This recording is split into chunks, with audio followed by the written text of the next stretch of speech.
제가 모든 부분에 막 다 경쟁하고 네. 잘하려고 하고 그런 사람은 아닌데 어떤 특정 부분에 꽂히면 네. 좀 그런 게 많이 올라오는데 그거를 또 인정도 안 하다 보니까 스트레스를 굉장히 많이 받더라고요. 그래서 최근에 목이 안 돌아갈 정도로 그건 뭐 운동을 해서 그런 거긴 한데 이렇게 네. 몸의 증상이 나타날 정도로 최근에 좀 스트레스를 받는 것 같아서 이제 명상도 하고 뭐 이렇게 동생한테도 이제 물어보고 이렇게 네. 했는데 제가 생각한 것보다 좀 더 이렇게 힘든 시간을 보낸 것 같더라고요. 음. 제가 막 짜증내고 이런 게 많이 늘고 그래서 아 이렇게 뭐 계속 핑계를 대고 이거는 그냥 프로그램 자체가 어려운 거다. 네. 처음 하는 거라서 그런 거다. 네. 이렇게 계속 음. 핑계를 댔는데 그 어느 날 주변을 봤더니 다 즐겁게 하고 있는 것 같은데 그 속에서 저만 그렇게 막 힘들어하고 있는 것 같더라고요. 좀 해결이 필요할 정도로 이제 겉으로 이제 드러나고 몸에서 증상도 나오고 이 정도구나 이제 좀 심각성을 깨닫고 좀 해결을 하고 싶은 마음이 많이 많이 있는 상태입니다. 네. 중요한 감정 얘기를 많이 해주셨는데, 이 스트레스를 불편한 감정 중에서 감정 언어로 표현을 해보자면 마음의 상태가 어떤 상태세요?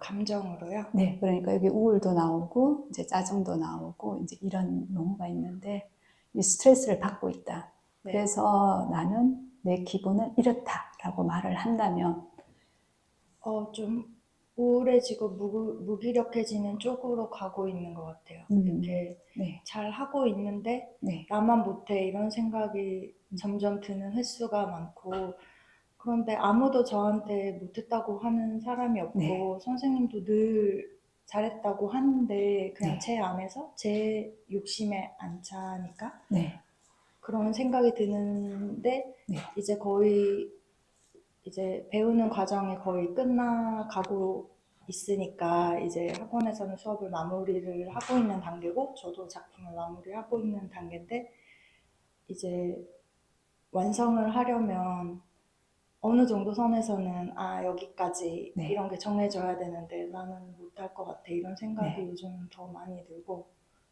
할 수 없는 사람이다 이런 생각이 드는 횟수가 네. 좀 많이 늘어나서 음, 무기력 쪽으로 네. 가고 있는 것 같습니다. 네, 그러니까 부정적인 생각과 더불어서 무기력하고 우울로 가는 것 같다는 네. 말씀이시죠. 어, 제가 가진 첫 번째 어떤 감정은 생존 불안 같아요. 음, 생존 불안. 그러니까 어머니께서 어릴 때 너는 애살이 없다, 뭐 욕심이 없다, 질투가 없다, 승부욕이 없다. 지금 엄마가 이 애한테 뭐 어떤 감정을 계속 불러일으키는 것 같으세요? 그러니까 엄마가 더 원하는 거. 열심히 하면 더 잘할 수 있는데 너는 네. 딱 거기까지만 한다. 이렇게 그렇죠. 느끼고. 엄마가 이 아이를 더 잘하게 해서 이 아이가 어떠한 상태를 경험하게 하고 싶지 않나요, 엄마는? 실패. 그러니까 엄마는 제가 볼 때 네. 이 딸아이가 고생하지 말고 경제적으로 안정된 삶을 바라는 마음 때문에 너는 경쟁심이 없어 라고 말하는 건 아닐까 그런 생각이 들었어요. 어떠세요? 그쵸. 지금까지도 그러기를 바라고 계신 것 같아요. 그렇죠. 네. 그러니까 경제적으로 안정된 삶을 살기를 바라시니까. 그러니까 안정된 삶을 바란다는 말은 뒤집어 보면은 그 생존과 관련된, 그러니까 직업과 관련된 심리적인 상태가 편안하다는 거예요, 불안하다는 거예요. 불안한. 네. 그러니까 제가 볼 때는 어머니의 불안이 당신이 불안하니까 다른 불안한 삶을 살게 하고 싶지 않으니까 계속해서 경쟁을 좀 하도록 하고 더 뭔가를 열심히 하게 해서 지금보다 더 나은 삶을 살게 계속 하신 게 아닐까 싶더라고요. 제 말이 어떻게 들리시나요? 어, 모든 부모가 다 그렇지 않나? 이런 생각이 들 정도로 제가 그냥 그렇게 받아들이고 있는 것 같아요. 네. 네, 그러니까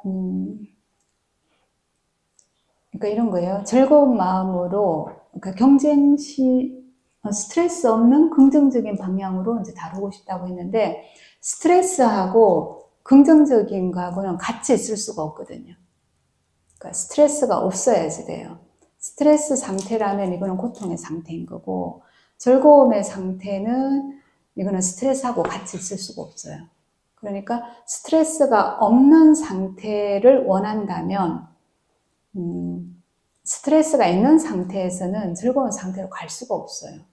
이거는 뭐하고 비슷하냐면 밤하고 낮하고 같이 있을 수가 없잖아요. 밤 아니면 낮이잖아요. 그러니까 스트레스가 없는 상태여야지 그걸 원하시는 거잖아요. 그죠? 그러려면 생각해 보세요. 이거는 뭐하고 비슷하냐면 은유적인 건데, 저기 있는 해를 보고 싶어요. 근데 해는 뭐냐? 스트레스가 없는 상태예요.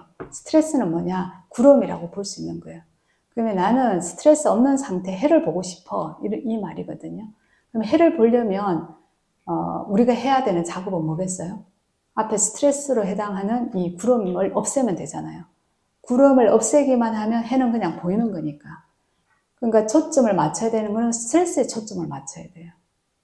스트레스에 초점을 맞춰야 스트레스가 없는 상태로 일을 하게 되거든요. 그럴 때 지금 가지고 있는 스트레스가 뭐냐? 예를 들어서 경쟁심, 욕심, 질투, 뭔가를 평가하는 거, 분석하는 거, 비교하는 거, 짜증내는 거, 이런 건데. 그래서 일에 대해서 내가 이렇게 부정적인 생각을 갖게 되는 이유가 뭐냐? 내가 좀 더 나은 사람이 되고 싶은데 나보다 더 나은 사람이 저기 있는 것 같은 거예요. 그 사람이랑 자꾸 비교하잖아요. 그 사람이 더 낫게 보이고 내가 더 열등하다고 느끼잖아요. 이거 자체가 사실은 스트레스가 되는데 여기에서 느껴지는 게 뭐냐면 실제로 이제 불안감이 올라오기 시작해요. 불안한 거예요. 그러니까 다른 사람이 뭘 했는지를 다 쓰지 않은 거예요. 그러니까 불안하지 않으면 다른 사람을 부러워하지도 않고 쓰치하지도 않고 비교도 안 하고 판단도 안 해요. 그러니까 불안하니까 자꾸 내가 무능하다는 생각이 드는 거예요. 그러니까 아까 우울하고 무기력이 본인은 느끼는 거라고 그랬는데 제가 볼 땐 이거는 생존 불안하고 관련이 깊어 보이거든요. 그렇다면 이런 생존 불안을 어떻게 해야 그러면 사라지게 하나요? 그렇잖아요. 그래서 심리 상담에서는 주로 이 존재가 아주 어렸을 때 엄마하고의 관계에서 어떤 불안이 있었는지를 하나씩 말로 표현하게 해요. 그래서 말로 내가 얼마나 어떻게 불안했는지를 계속 얘기를 하게 되면 어떻게 되느냐? 아까 이야기했던 그 신경계에 억압되어 있는 불안들이 나오기 시작하는 거예요. 내 몸 밖으로. 그리고 불안하고 접촉하게 돼요. 심리 상담 과정에서 상담자하고 얘기를 하면서 내 불안을 내가 내 몸으로 느끼게 되는 거예요.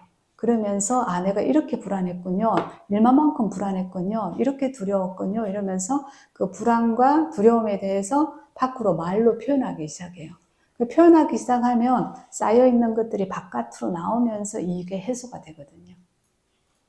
이제 그 과정에서 꼭 필요한 게 뭐냐면 스트레스가 없는 상태로 가려면 스트레스하고 접촉해야 돼요. 다르게 얘기하면 내가 불안하고 싶지 않아요. 생존 불안을 느끼고 싶지 않아요. 이렇다면 그 생존 불안을 내가 느껴야 되는데 느끼는 장소가 어디겠어요?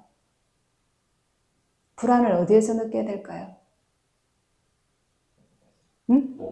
아까 신경계 얘기했잖아요. 누가 불안을 느끼겠어요? 우리의 신경계가 불안을 느끼는 거예요. 근데 신경계는 몸 바깥에 있는 게 아니라 몸 안에 있잖아요. 그러니까 몸 안에서 그 불안과 접촉을 해야 돼요. 그것을 이제 어떤 사람은 체험한다, 불안을 체험한다 이렇게 표현을 하고, 어떤 사람은 불안을 느낀다 이렇게 표현하기도 하고, 어떤 사람은 불안을 인정한다 이렇게 표현하기도 하고, 말은 조금 다른데 핵심은 뭐냐? 내 안에 있는 불안에 대해서 알아차리셔야 돼. 일단 내가 불안하구나. 근데 이제 아까 우리가 짧게 얘기했지만 불안에 대해서 딱 감지한 게 아니라 오히려 우울이나 무기력화로 가잖아요. 그러니까 우울하고 무기력으로 가는 것은 그 밑에 뿌리가 뭐냐면 화, 분노가 또 뿌리예요, 이게. 근데 화와 분노가 생기는 이유가 뭐냐? 이 두려움과 불안 때문에 생기거든요. 우리 내면에 불안이나 두려움이 없으면 분노가 없어요. 분노가 없으면 우울이나 무기력을 가지를 않아요. 그래서 대부분은 이런 불안이나 이런 것들을 사람들이 느끼고 싶어 하겠어요? 안 느끼고 싶어 하겠어요? 사람들은 불안을 느끼고 싶어 하지를 않아요. 두려움을 느끼고 싶지 않아서 우리 모두가 개발한 게 있어요. 생존을 하면서, 생존을 하기 위해서 개발한 게 있어요. 그게 뭐냐 하면 방어기제라는 거예요. 우리도 왜 외국에서 뭐 몽고군이든 아니면 임진 왜란이든 아니면 뭐 그 이전에 어떤 전쟁에서건 밖에 있는 적이 우리 안쪽에 쳐들어올 때 우리는 전부 다 밖에 있는 적을 막기 위해서 방어를 하잖아요.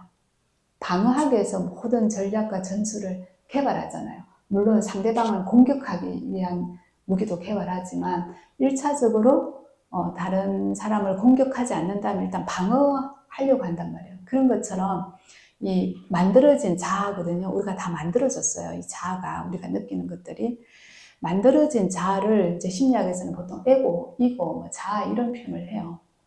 근데 이 자아가 불안을 느끼고 싶어 하냐면 안 느끼고 싶어 해요. 그래서 이제 방어 기제를 만들어요, 사람들이. 근데 그런 방어 기제는 내가 알고 만드는 건 일부분이고 되게 다 나도 모르게 해요. 나도 모르게 다 방어를 하면서 불안을 안 느끼려고 해요. 불안을 안 느끼기 위해서 세운 방어 기제 때문에 신경증적인, 소위 말해서 신인성 질병이 생기기 시작하는 거예요, 우리 몸에서. 그 중에 하나가 이제 이 목 아픈 거 이런 것들. 결국은 이게 신체로 드러나는데, 신체로 드러난 이유가 뭐냐? 안에 이제 불안 같은, 두려움 같은 이런 감정, 부정적인 감정 때문에 이것을 잘 다루지 못하면, 이것에 대해서 느끼고 해소하지 못하면 신체적으로 반드시 증상이 나오게 돼 있어요. 그래서 부정적인 감정을 나도 모르게 억압하거나 억제하게 되면 자율신경계에 압박을 줘요. 자율신경계에 압박을 주게 되면 그것이 대개 신체 증상으로 드러나거나, 신체 증상으로 드러나지 않으면 정신병으로 드러나거나 신경증으로 드러나거나 그렇게 나타나요. 그러니까 억압된 거는 반드시 드러나게 돼 있어요.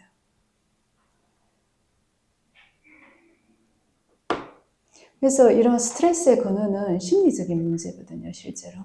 심리적인 문제. 오늘 나왔던 이야기 중에 하나는 중요한 건 불안 같은 거예요. 생존 불안 같은 거.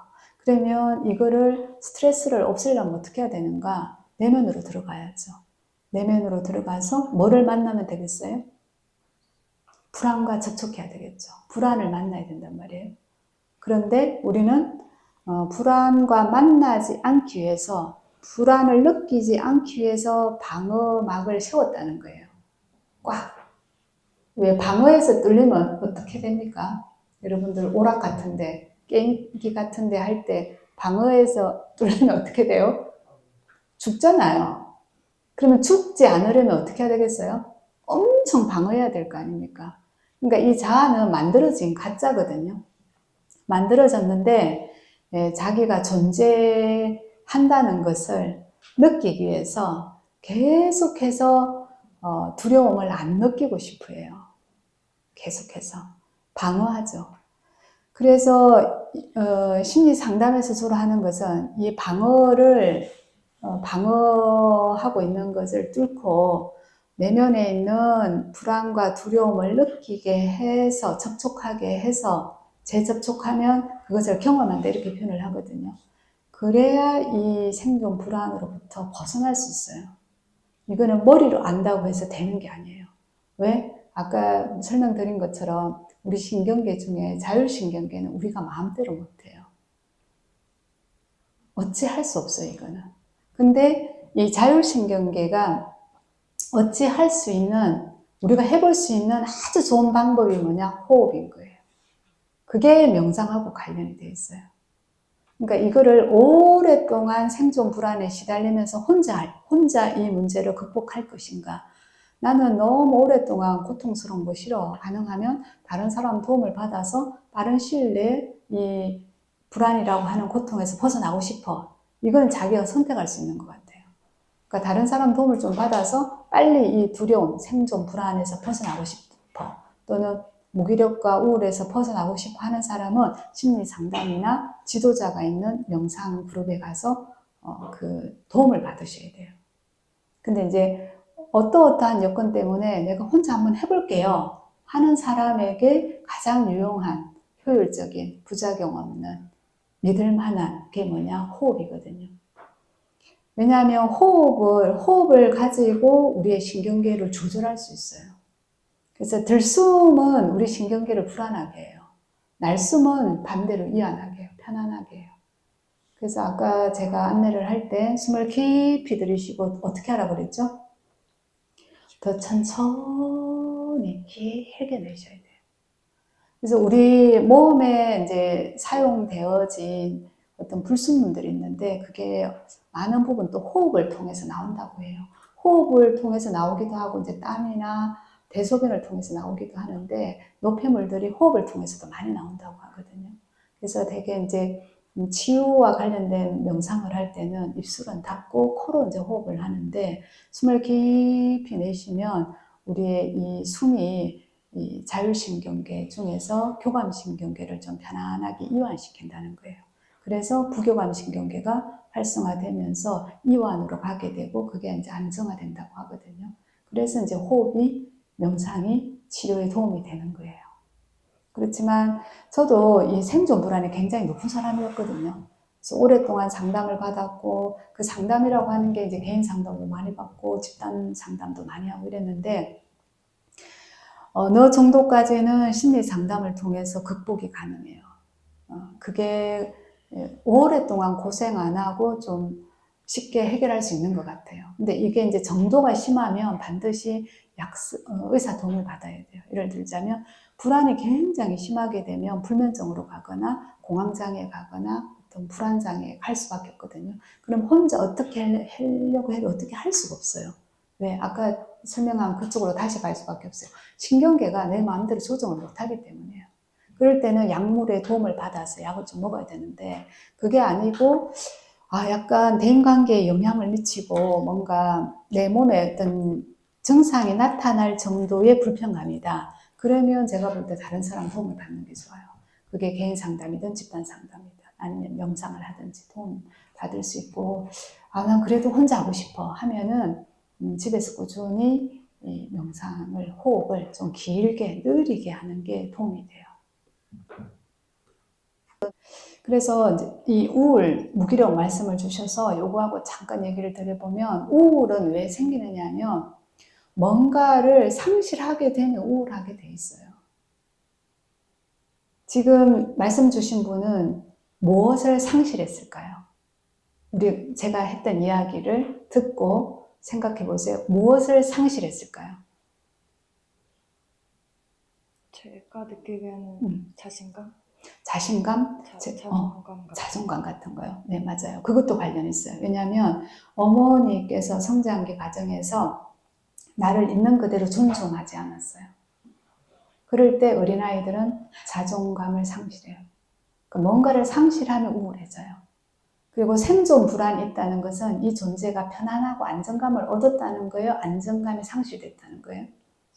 네, 맞아요. 그러니까 안정감, 편안함을 상실하고 내 자존감을 상실하게 되면 우울하게 돼 있어요.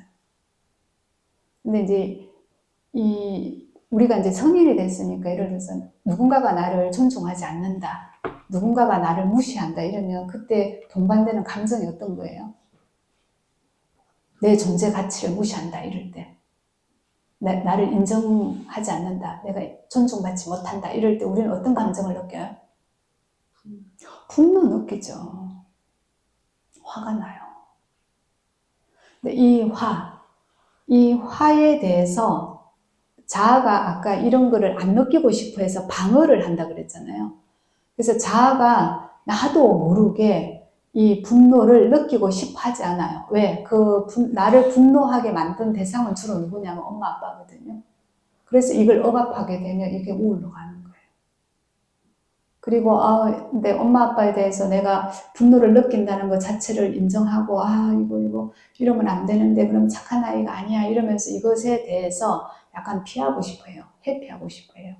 내 내면에 화가 났다는 것을 가능하면 회피하고 싶어요. 이러면 이게 무기력으로 가요. 왜냐하면 무기력하지 않는다면 에너지가 넘치고 힘이 세다면 나를 화나게 하는 사람을 우리는 어떻게 하고 싶어 해요? 복수하고 싶어요. 공격하고 싶어요. 근데 공격하면 돼요? 안 돼요? 엄마 아빠인데. 공격하면 안 되잖아요. 그러면 힘이 어떻게 해야 되겠어요? 없어야 돼요. 그래서 무기력으로 가요. 근데 이게 이제 어릴 때 그런 방법을 어린아이가 자기도 모르게 썼는데 성인이 될 때까지도 계속 그것을 유지하고 있는 거예요. 우리는 생존 불안, 존재에 대한 불안, 우리는 불안을 느낄 때마다 불안을 느끼고 싶어 하지 않게 디자인되어 있어요. 왜? 불안을 느끼는 것이 생존에 유리하겠어요? 불안을 안 느끼고 무시하는 것이 생존에 유리하겠어요? 불안을 느끼면 어떻게 사냥을 가겠어요? 인류가 진화하는 과정에서. 그러니까 가능하면 생존에 유리하도록 감정이 점점 만들어져요. 그런 것처럼 분노나 불안을 우리가 느끼는 것이 생존에 유리하느냐, 안 느끼는 것이 생존에 유리하느냐. 그게 어떤 개인의 경험에 따라서 진화하는 과정에서 가능하면 불안을 안 느끼고, 안 느끼는 것이 생존에 유리할 때가 있어요. 그게 언제냐? 되게 힘이 없는 어린아이일 때. 그때는 엄마 아빠 때문에 느끼는 불안을 그 아이가 안 느끼는 게 생존에 유리해요. 그래서 불안을 안 느끼는 방식으로 감각이나 감정의 문을 차단해 버려요. 어디에서? 뇌에서. 나도 모르게. 뇌신경계가. 그렇게 감각의 문을 차단해 버리면 성인이 되면서 어떤 일이 벌어지느냐? 내 감정도 잘 못 느껴요. 그리고 감정을 못 느끼니까 그것에 대해서 표현하는 것도 서툴고 표현도 잘 안 돼요. 그것만 그런 게 아니라 다른 사람 감정도 잘 캐치가 잘 안 돼요. 그러니까 공감도 잘 안 돼요. 이게. 어디에서 일어나느냐? 뇌신경계에서 그런 일이 일어나는 거예요. 그러면 왜 뇌에서 이런 일이 일어날까요? 애초에 그 아이가 태어났을 때 어떤 외부적인 접촉이 없이 그 아이가 편안하고 안정된 공간에 있는데 저절로 이런 게 일어나겠어요? 저절로 우울하고 저절로 불안하고 그렇지는 않아요. 그 아이가 놓여 있는 외부 환경에 접촉이 되면서 그런 것들이 나도 모르게 일어나게 되는 거예요. 그래서 다시 정리하면 그게 우울이든 무기력이든 불안이든 그게 나한테 있다는 것을 첫째 알아차려라. 알아차리는 것에서 시작해요. 알아차린 다음에 두 번째는 어떻게 되느냐. 그게 몸의 감각으로 그 부정적인 감정을 체험해야 돼요. 느끼고 경험하셔야 돼요. 그렇게 하면 에너지는 움직여요. 흘러가요.